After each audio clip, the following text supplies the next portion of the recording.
Hello and welcome. In this video, we're comparing Claude Code and Windsurf AI, two of the most advanced AI coding assistants available in 2025. Both offer unique workflows powered by cutting-edge AI, but which is the right fit for your needs? Let's break it down. Claude Code is Anthropic's command-line AI pair programming assistant powered by their latest models, Claude Opus 4 and Sonnet 4. Known for top-tier coding accuracy and hybrid reasoning. It understands complex code bases and collaborates with you via natural language commands, from debugging, test generation, and refactoring to Git integration, documentation, and full-stack development.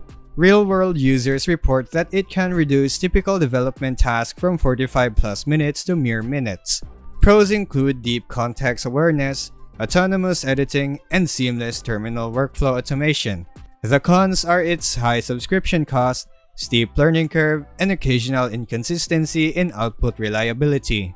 Windsurf AI, on the other hand, is an IDE-oriented assistant built around its Cascade agent.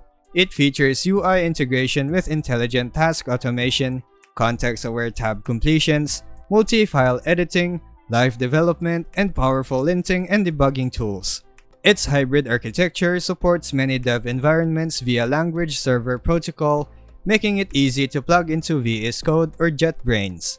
From Reddit feedback, many praise Windsurf's user experience and workspace integration, though others report occasional errors, instability, or interruptions, especially with large code bases. So which one is better? If you're working mostly in the terminal and want a powerful agent that understands your project deeply, assist with Git, debugging, and full-stack coding, Claude Code delivers a more autonomous, high-context partner.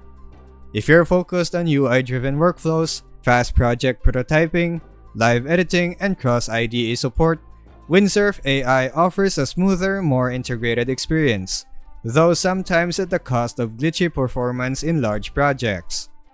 And that would be all for today's review video. Thanks for watching.